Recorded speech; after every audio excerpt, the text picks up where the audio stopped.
2 more spots, not 3. The lead's going to get tight.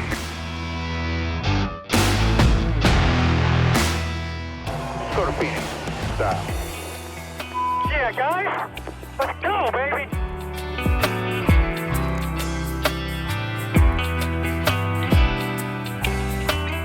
And welcome into another episode of Historic Hot Laps, post Martinsville. Final Four is set at NASCAR. We're going to kick things off talking about that weekend and basically what kind of nonsense the playoff format is in its current state. You're going to get a lot of opinion. Obviously, I've been following this a long time. I'm kind of old school in my thought process, but this playoff format does not provide a good chance for the best driver to get in the Final Four for the championship. So, yeah, let's talk about it. We'll just start out right away with the Cup race. We'll recap it real quick, and then we'll get into some opinions. Qualifying, Denny Hamlin had some rough luck. Obviously, he was kind of in almost a must-win situation to get into to that Final Four in Phoenix, but during practice prior to qualifying, and those who don't know the format, practice usually goes whatever set allotted time. Prior to qualifying, they'll do a shutdown for like 20 minutes, sweep the track, and then you'll start your qualifying runs. Hamlin has a freak thing with a throttle going into a corner. Can't get the throttle to come off. You have to make evasive decisions. He kind of puts the car in a little bit of a spin going backwards, so it backs into the wall rather than goes front into the wall or down into the inside wall. So he backs into the outer wall. They end up getting the car back to the shop. He says, I don't know, the throttle's stuck. They look in it. Immediately in the throttle body, there is a piece of rubber from the tires. So Goodyear's got a new compound of tires for this short track package. They keep trying to make it better, keep trying to improve it, right? Well, there was tires just disintegrating during practice, and that made it to where somehow randomly, with the luck of the draw, Hamlin was able to get a piece of rubber through his intake ports in the front bumper and up into the throttle body. So ruins his chance at a good qualifying event. He ends up having to start in the rear of the field, but they do repair the car. They don't go to a backup. They just straight up repair it. He was the fastest on the track when it happened, which was pretty great. And then coming to qualifying, the other Joe Gibbs Toyota to really watch was Martin Truex Jr. He ends up taking the pole position. So obviously the Toyotas had the upfront speed on a fresh run, but it's unfortunate for Hamlin to be in that situation.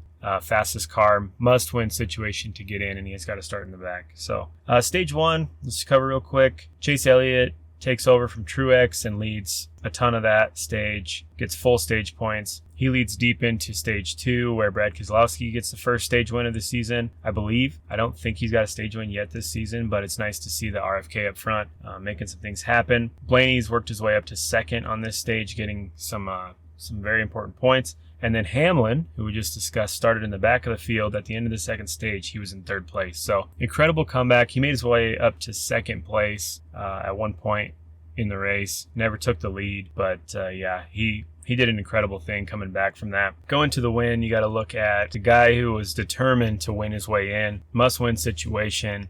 Works his way up in the second stage.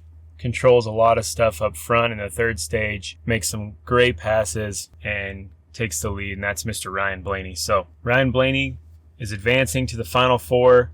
He was champion last year. He gets to defend his title. He was in a must-win situation. So congrats to him and that team. That's the part of this format that's exciting. Now, here's where we start to fall into some drawbacks. So we know Logano's locked in for a win. Reddick's locked in because he won. Blaney's locked in because he won. So that leaves us one person to come in on points. Well, there was a delay for race control to look at the results because Christopher Bell, who had been running decent at the beginning of the race, had some trouble, was working his way back up.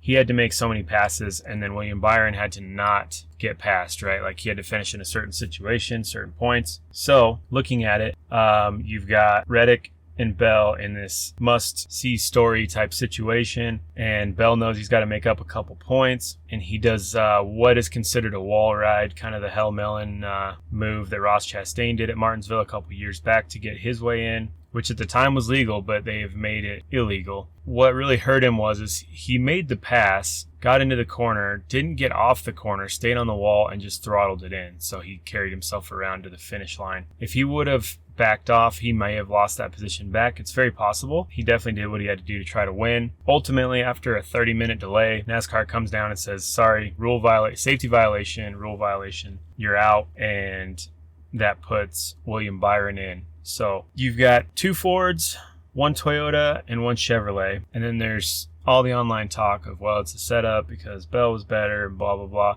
Byron's been hanging out in the wings, getting points this whole time. So under current format, I mean, he was right there.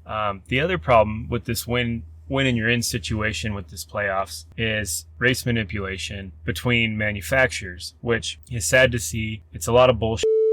You've got Chevrolet stacked up behind Byron trying to ensure he's in. You had Austin Dillon and Ross Chastain basically making a wall so no one else could go around, because there's really only 2 racing lines at Martinsville, and they were just side by side behind Byron. Lap times were falling. Byron had old tires. They easily, Chastain especially, but I believe Dillon as well, were both on newer sets and could have passed him, but then he would have been out because of his finishing position. So there was a little talk on the radio with the spotters, and what they said was, you know, does the number 1 car know the plan? Or Austin Dillon said that, I believe. Does the number 1 car know the plan? And whatever else. But again, falls into manipulation. I wouldn't be surprised if we see some fallout from this week. Later on, if we do, maybe we'll jump online real quick and talk about it. But before the race of 4 in Phoenix. But overall, the race itself was really good. The playoff format's a little broken. Blaney was celebrating, had no idea what was going on because we're talking 30 minutes. You know, he's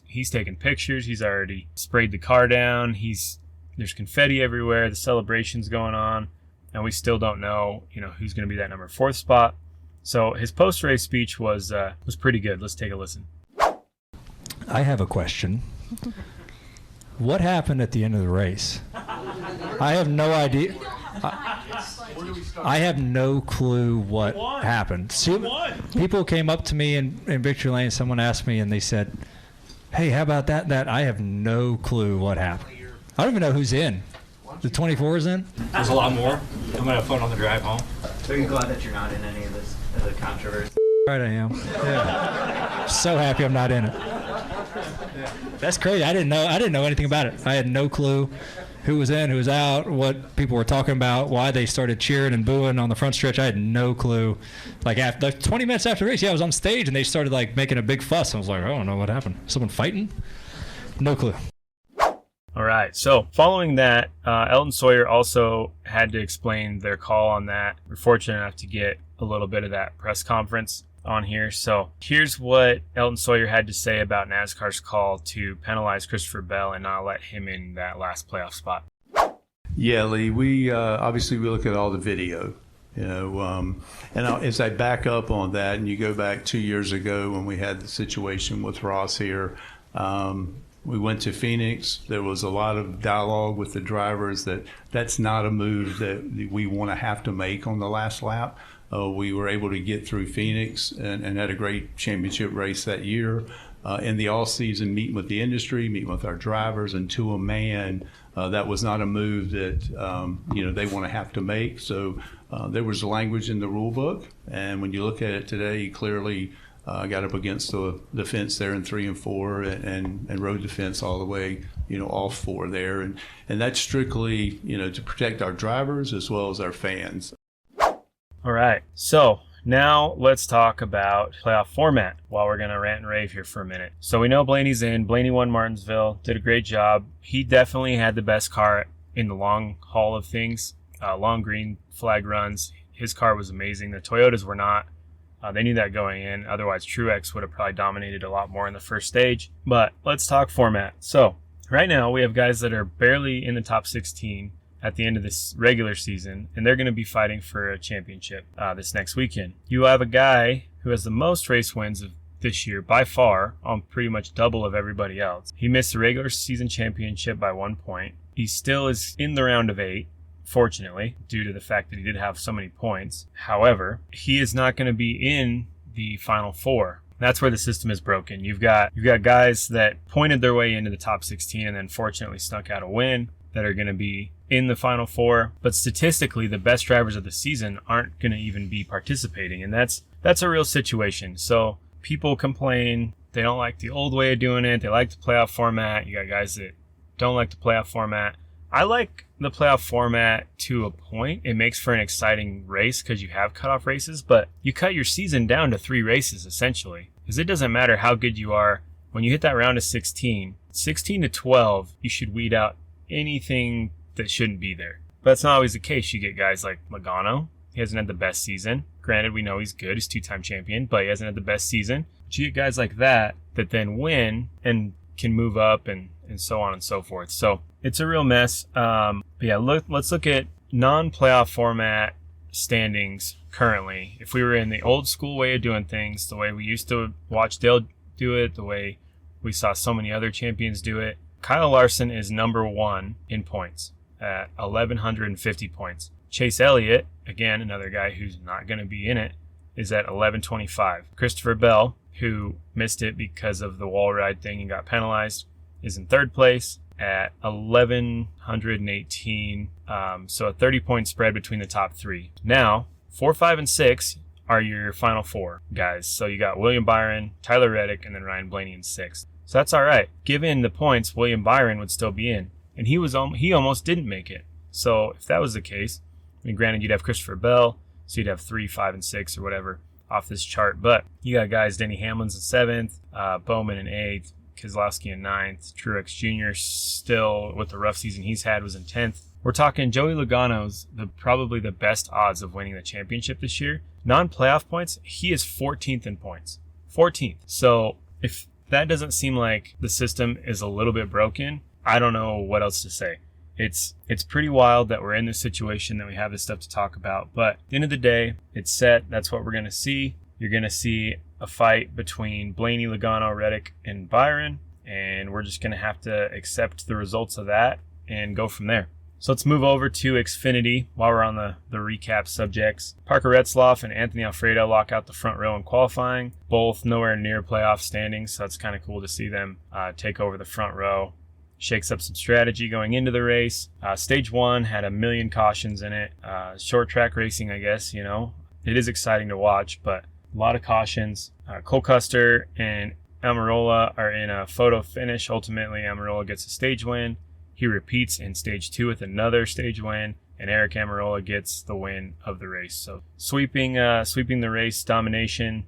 Overall, this race had 13 cautions for the Xfinity Series, so that was pretty wild to see. There was some post-race drama.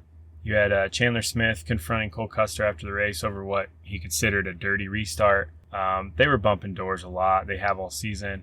Chandler ends up trying to take a swing, I guess we'll call it. It was a real terrible punch, half slap. I don't even know what to really call it. It was pretty embarrassing, but it did escalate to that point. But then it was broke up real quick by everybody, and Cole Custer is actually laughing at the end of it. But yeah, here's what both drivers had to say about that altercation.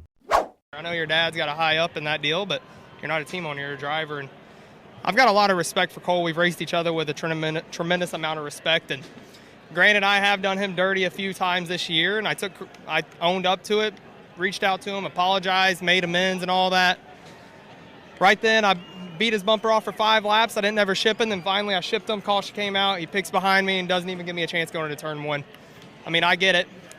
But at the end of the day, yeah, I thought it was a little bit of a chicken shit move, honestly. But can't say enough about all the men and women at Joe Gibbs Racing. We've had a hell of a year.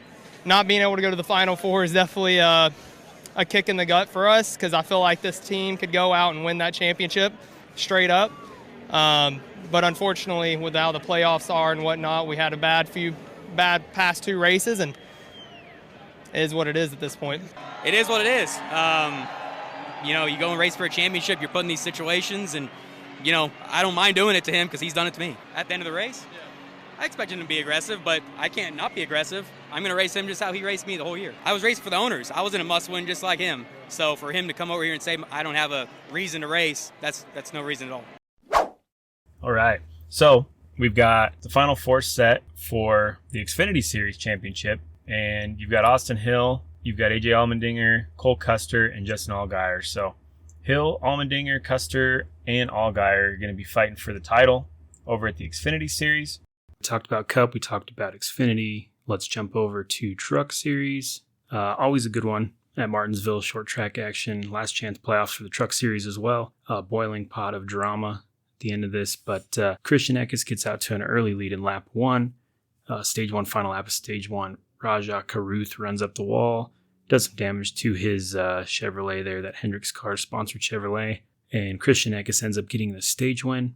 Stage 2 ends under caution. Christian Eckes gets a stage win once again. Final stage, Taylor Gray has a rocket ship. He's really making some room up. He's got a good gap to make up. He was definitely the fastest truck on track with 19 to go. We have another caution, restart, play a few more laps, end up with a final restart at 5 laps to go. Taylor Gray gets the jump on the restart. Eckes bumps Taylor Gray, pushes him high, drops him several spots, and gets him basically out of the line of being able to do anything about it. Win ends up going to Christian Eckes. He led 187 laps of the race. Locks him into the championship 4. Obviously, a little beating and banging, bumping around, all that stuff. We had a little bit of drama there with Christian Eckes and Taylor Gray. Taylor Gray goes up, pushes Eckes on the cool-down lap with his truck, shows how upset he is. Then during the victory celebration, Gray tries to take a little walk down pit lane, which seemed like it took forever because they were at the opposite ends, and tried to have a little conversation, if you will, with Eckes, but it was a long walk. A lot of people got in the way before anything could happen with the altercation, but there was definitely intent there for that. So after that, here's what the post race from Taylor and his crew chief Jeff Hensley had to say about things. I expected him to move, man. I didn't expect him to ship me to the fence, especially whenever I raced him like I did in 1 and 2. I raced him the cleanest. He's probably, let's be fair. He was a truck in his own league. I came down to take tires. Jeff Hensley had a great strategy call. Way pressure tires, and yarded him, raced him super clean, and he ships me to the fence of 1 and 2. He races like that, everybody. He does that all year long. He's done it to everybody. He races Corey like that. He races everybody like that. But nobody cares because he's won 4 races now. It's dumb. I don't know. Probably to Martinsville. People are going to move you out of the way, but don't ship me to the fence whenever I race you like that down here.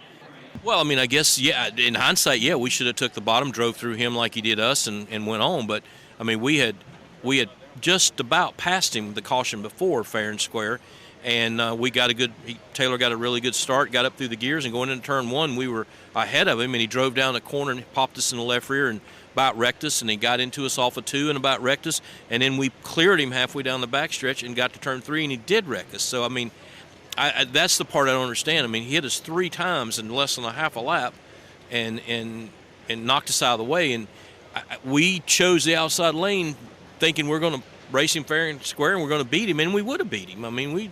He was dead in the water, and we had him done, and he pulled a stunt like that, which I thought was, pretty unprofessional. And, you just, things like that happen, but it's not racing. That's a load of bull there. But So that sets us up for the playoff 4 for the truck series going into Phoenix. Enfinger, Eckes, Majeski, and Heim. So that's where we're at with that. We've got Final 4 set all across the board for the NASCAR series. 1 more race to go this next weekend. Got to get hyped up for that. See what comes of all of it. We also had a good race weekend over in Formula 1. They were at Brazil this time, making obviously that South America. We had Mexico City and everything else. Now we're in Brazil. Going into the weekend, Max Verstappen started off with an engine change penalty, which ultimately would push him back 5 spots no matter what post-qualifying. So we knew that going into it. That only affects the race, though. There was also a sprint race for this event in Brazil. Talking about the sprint race first, both McLarens take 1 and 2 off the line. McLaren makes good distance on the field. Verstappen makes up some ground through the first few laps. McLaren ends up holding 1 and 2 until lap 21. A yellow comes out. We're talking points for the championship here. So team orders were given for Norris to take the lead over Piastri under caution and ultimately gives Norris the win. More important points for the Drivers' Championship.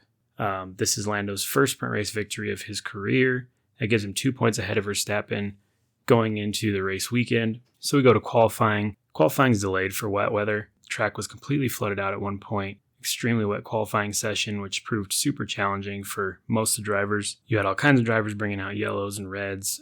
Franco Colapinto brought out a red. Carlos Sainz brings out a yellow.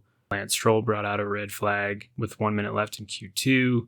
Q3, Alonso brings out a red flag. He hits the barriers pretty good. Albon had a huge hit with 5 minutes left in Q3 and was unable to participate in the race weekend after that. due to the car being completely destroyed. So no participation for the Grand Prix for him.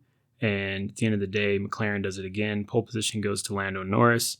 Super good lap considering it was completely wet over track. Again, more important things for him. So moving up into the race, wet weekend, like I said, wet track causes interesting racing. Formation lap, they go out and Lance Stroll causes an aborted start because he wrecks right off the get-go. Then there was a questionable jump on the second attempt to start. It was real messy, but moral of the story on the race is a lot of spins, a lot of avoidable contacts, all kinds of issues due to the weather, tons of shakeups. The water got worse as the race went on. We thought for sure, you would see it be called early, but goes to length, goes to the end. Max Verstappen takes the lead late in the race.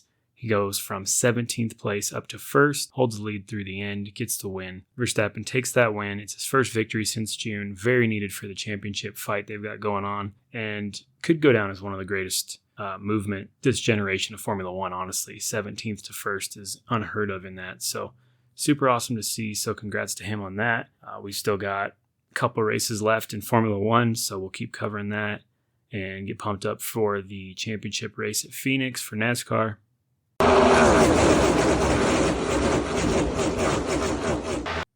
All right, y'all. Now that we covered the last weekend of racing, let's cover some news stuff that we've got going on right now. Let's do some miscellaneous news right out of the gate. Irwindale Speedway and Drag Strip has announced they're going to close after the 2024 scheduled season is completed. The final farewell event is scheduled to take place on December 21st. This has been a good hub for motorsports in the Southern California area since 1999 when it first opened, so kind of sad to see that go. This just adds to the growing exit of motorsports in the greater California area that are kind of shutting down and moving out, and it was a real stronghold for the early days of racing, but times are changing and a lot of things are changing. So moving from there, Brian Herta Autosport, the IMSA Michelin Pilot Challenge team, is suing a former client for failing to honor terms of a contract, which includes missing and or non-payment for a large sum of money. Long story short, Geely Motorsports, based out of Oklahoma, they fielded a car that Herta leased him in 2023. The rules of it were it's returned in race condition. It wasn't returned in race condition and wasn't paid off. So now it's just going to be tied up in the court system. Just a little bit of drama there. So another thing, this kind of wraps into IndyCar news as of today, but Robert Schwartzman announced earlier in the week that he was going to leave the World Endurance Championship Series at the end of this season. He's been kind of on the list for Prema in that second car with Callum Ilott in the inaugural season in IndyCar next year. Comes out today that he was in fact announced that he will be driving that car, so that didn't take very long, less than a week from leaving the World Endurance Championship to now being a driver for Prema. So he does have history with Prema, won Formula 2 events with him, everything else Formula 3, so he's got a lot going on there. Moving on from there, little World of Outlaws news. Ricky Thornton Jr., who achieved championship status with National Late Models a couple weeks ago, is set to debut in the World of Outlaws. World Finals coming up here, another week and a half or so. So that'll be kind of cool to see what he does there.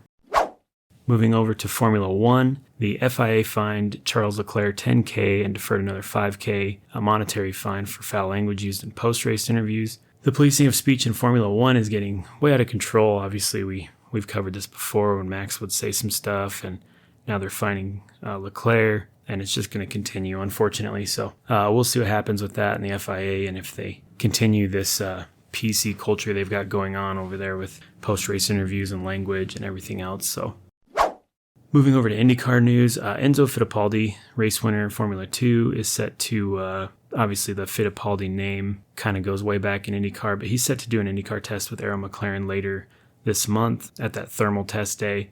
Also announced that Felipe Nazar, who is a Penske sports car champion now, he's going to test with Penske over there at the thermal test as well. So got a couple guys on track for that. That'll be cool to see. There's been a lot of news that Brazilian officials are working hard to bring IndyCar to Brazil by 2026. Lots of internet chatter on this, but nothing nailed down. This also goes back to the Mexico City stuff. 2 other race series already going on there in Mexico City, and now IndyCar kind of needs to get in there. There's been talks and negotiations. Maybe they can wrap it in a whole Southern Tour kind of package and hit Brazil too, much the way that Formula One does. But I don't know. We'll see. It's got to meet the schedule guidelines and everything else. So it's going to be a tough poll, but we'll see how they can shape that up for 2026 season. Chip Ganassi Racing has announced their 2025 lineup. We were curious how some of this would shake up due to going from 5 entries to 3 entries. So here's what we've got. Obviously, Alex Palou, IndyCar champion, is still in the number 10 car. Dixon in the number 9 car. No surprise there. And then Kiffin Simpson's going to take over the number 8. So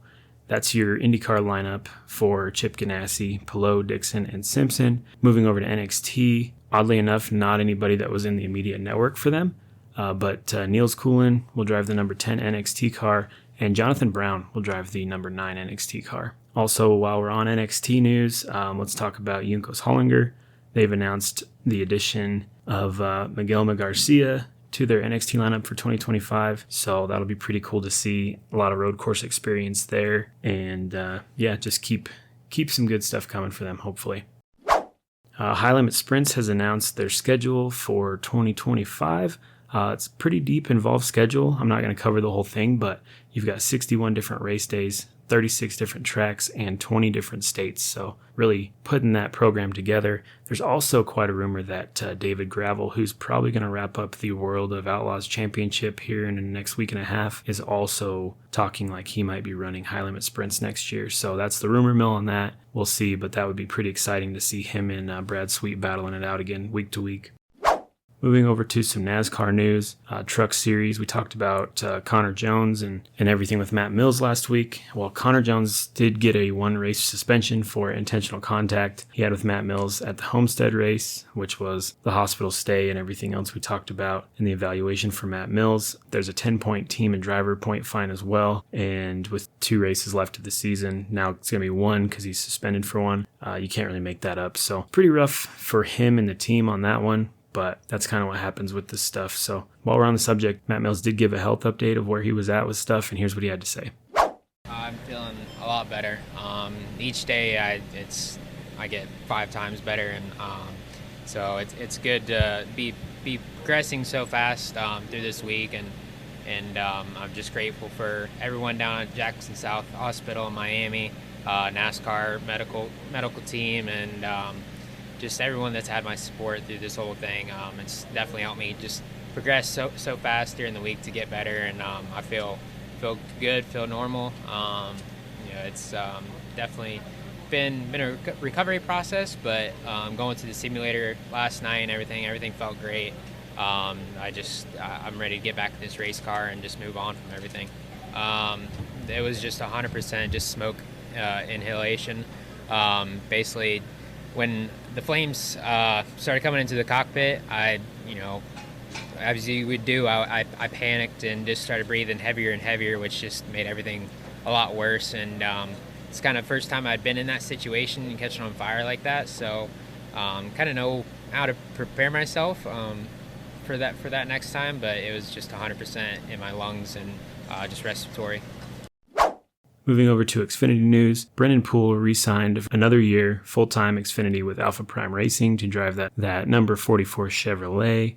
Talking Cup Series now, 2311 in Front Row Motorsports do have everything in place to purchase charters from Stewart Haas. We talked about this before. They're each going to try to get one more charter and be a 3-car team. NASCAR still has to approve the sale, as it's privately held entity, and with the court proceedings still in play, it could hold off on the actual sale of all of that. Hopefully it does not, but I guess we will see. This could also have implications on tying up some revenue and the exit of Tony Stewart out of the Stewart Haas thing. Obviously, Gene Haas is going to stay in the series, so it's probably not as big of a deal to him, but to reformat their team down to 1 car, it's going to take a little work. 2311 Racing also announced that Charles Denicky will take over as crew chief in 2025 for that number 23 car with Bubba Wallace in it. Booty Baker, who currently runs that team, he's going to move into the competition leadership position within the team. Obviously has been struggling a lot more this year than Reddick in the 45, as we've talked about. Reddick's going to the Final Four, so they're going to shake up their program a little bit. Obviously, they don't want to lose Baker as an employee. He's very knowledgeable, very good at what he does, so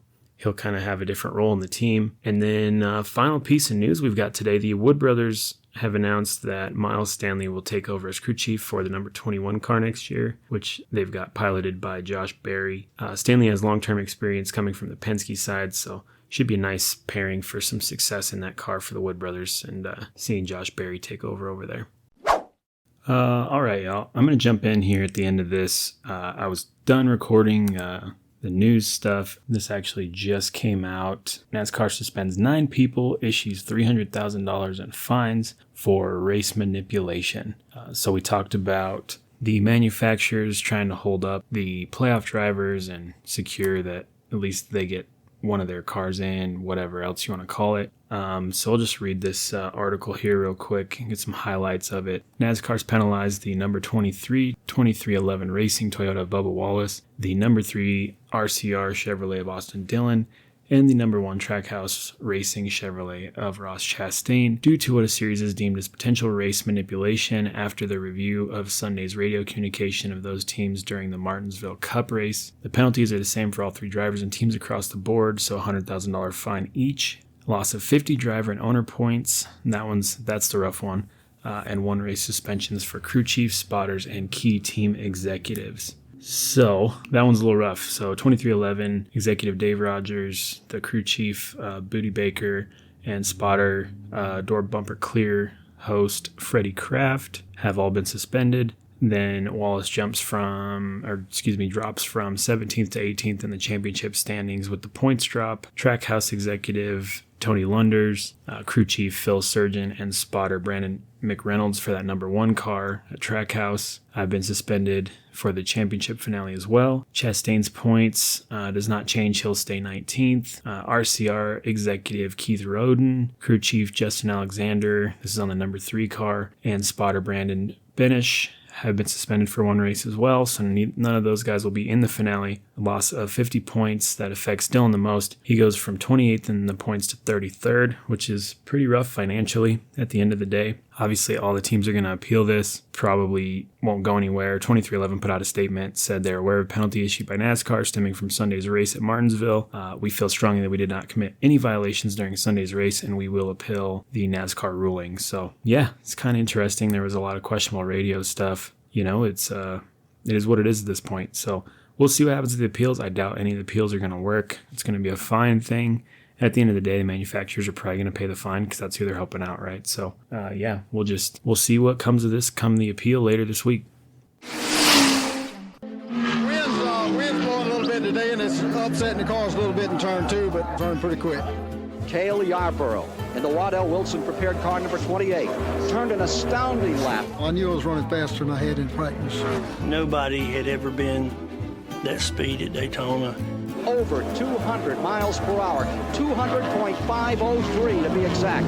I had held back just a little bit, and I knew that the second lap could be better. And on the second lap down the backstretch, the guy said, you know, he's at a clip of 203 mile an hour. And I thought, this is unbelievable. He said he's like at 204. In the second lap, Cale Yarborough trying to go even faster. As soon as I went into turn 3, I felt it getting light.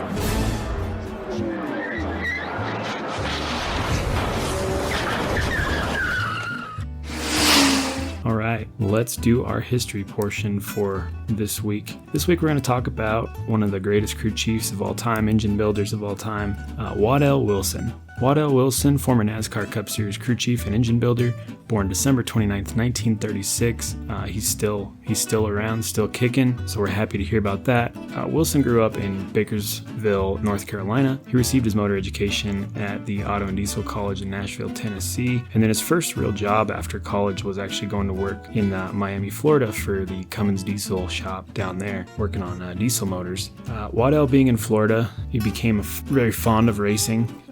He started driving jalopy class and street stocks, modifieds at some of the Florida short tracks. He had a few small short track successes, but overall he just really enjoyed tinkering with the engines and getting the most out of them, and started his engine building side project from there. It was in the 1960s Waddell went to work for Holman and Moody, who we featured on a previous episode. Spent nearly a decade with them assembling their race engines, and as we talked about, they had a lot of success. He would get the most performance he could out of them for the race programs for years. His stats as an engine builder began to skyrocket. He became well known when the engine he built for Fireball Roberts ended up winning the 1963 Southern 500. Now granted, you got to think about the time in this. Engine builders were all over the place. It wasn't, a specific thing. There was little things they were doing within the rules to try to get the most out of these engines, and he had it figured out. So Waddell's engines earned a total of 109 wins, 123 pole qualifying positions, and 3 different championships over the years. So a lot of success as an engine builder. His championship runs were with David Pearson in 68 and 69, and then later with Benny Parsons in 1973. It was actually Benny Parsons who broke the 200-mile-an-hour speed barrier at Talladega using an engine that was built by Wilson. So pretty awesome to see that. After his successful run as an engine builder and just overall performance guy for the shops and the race teams, Waddell got his break as a crew chief. He began being a crew chief under Buddy Baker. Didn't take long to find success with him, and together they won the 1980 Daytona 500. He would again win Daytona with Kel Yarborough in 1983 and also again in 1984. Wilson and Yarborough combination won 9 races out of 60 that they participated in together from 1983 to 1986, and then 4 of these wins were in the 16 race starts they had together in 1983. So jumping right off to it, he got a bunch of success right out of the gate, which is super cool to see. A very humble guy. Hendrick Motorsports saw the skill that Waddell had with the engines and tasked him to build a test engine for Darrell Waltrip, and this engine ended up breaking the speed record set by Bill Elliott prior to that at Daytona, which was super cool. So again, just setting records with his engines. Hendrick immediately hired Waddell over as a crew chief for their new third car program in 1987, where he would be paired up with old DW, Mr. Darrell Waltrip. However, 2 great names, they didn't really have a great success line together. They didn't seem to work well together. They were close friends off the track. Together, they were only able to get 1 win that first season. It was then that Waddell was moved over to team manager position and no longer crew chief on that third car. Hendrick would reduce their staff car count and everything else going into the 1990 season, and Waddell was back on the stand as the crew chief, from being the team manager back to crew chief for Mr. Ricky Rudd. Hendrick also had a crossover star with IndyCar's Al Unser Jr., who would come to make an attempt at the Daytona 500 in 93, and they put Waddell in charge of that car as well. So obviously they had a lot of faith in him, he knew performance, right? As a crew chief from 1979 to 1993, Wilson achieved 22 NASCAR Cup Series wins. Late 1990s, Wilson was called up to be the team manager for Yarborough Motorsports for the 99 season with driver Rick Mast. And then it was after that Wilson would retire from racing in the year 2000. He would continue to be a performance products consultant in the years following. Waddell Wilson has received the Golden Wrench Award from the North Carolina Stock Car Hall of Fame in 2006. He was called up to be one of the 3 crew chiefs to vote for the inaugural NASCAR Hall of Fame class. He would later be inducted in the NASCAR Hall of Fame in 2020. Wilson also wrote a book in 1990 called Race Engine Preparation. Little how-to guide in his process of building race motors. Yeah, and rounding it off, the list of names this guy worked with is incredible. He worked with some of the best names in motorsport over his career, and giving him all the speed and guidance they needed. Of those drivers, you had Bobby Allison, Mario Andretti, Buddy Baker, Cal Yarborough, Jeff Bodine, AJ Foyt, Junior Johnson, Fred Lorenzen, and Ricky Rudd. So a lot of good drivers, a lot of good skill, a lot of years of success. So I'd like to say thank you, Waddell, for all you've done for the sport and the whole world of race motors. And yeah, that wraps up today's show. As always, like, subscribe, share, rate, do whatever you want to do there. Follow us on all your platforms. Try to get stuff out as much as we can on there. Keep the open lines of communication, if you will. And yeah, if you have anything you want to hit us up at historichotlapse@gmail.com. Anytime, day or night on the email, obviously. That's about it for this episode. We'll see what happens going into this closeout of the NASCAR season and what's going to fall out from all this other stuff. So that's about it for us today. So stay safe and thanks for tuning in. First I'd like to say, this is more than an honor, and I knew Smokey pretty well. We had a few run-ins, and I admire the gentleman because he was certainly an innovator of all times. But, the people that I owe most of all is John Holman, because when I went to work for John Holman, he put me in the engine room, and I figured, they were trying to get rid of me when they stuck me in the engine room. But I'd been building engines when I was down in Miami building Cummins, and I was working for truck lines too. So building engine was, easy as far as I was concerned, but I just needed to know how they were going about it because I didn't have a clue.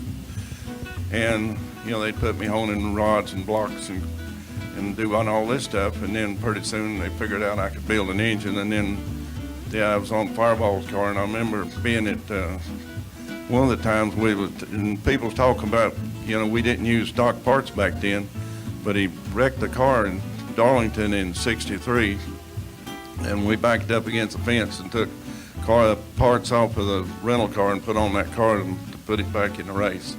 And then he ended up winning the race, and there was not a caution that day. And then in '64, here come Moody and Lorenzo, and they want me to work on their car, and build the engines. And so that went on. I'd done that, but Lorenzo was another one talking about helping me. We was at Daytona in '64, and that's when Richard Petty showed up with that Plymouth that blew us all away. And so we went to work on the Ford. Was down there about a month. And he'd let me change cams and cam timing and everything like that, so I was able to find ways of making the engine run quicker. And then by doing that, Lorenzen ended up winning the next 7 races we entered. And so he was one that helped me along with John Holman, but John Holman put the fear in me. He could put the fear of God in you. But what a guy to work for, he believed that out of our group, and he didn't allow us to cheat either. That was a no-no. And you get fired if you got caught cheating or doing anything like that. And he felt it was good enough to win races without cheating.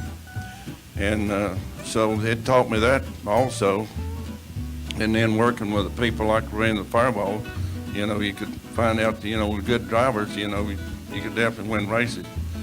But, it was hard times at times. I remember '68, '69 with David Pearson. We won championships, but I averaged over 70 hours a week through that. We run 100 races, and I built a brand new engine for every race. So, it wasn't easy.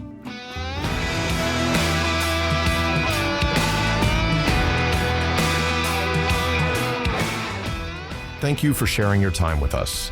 If you enjoyed today's episode, make sure to subscribe and leave us a review wherever you listen to your podcasts.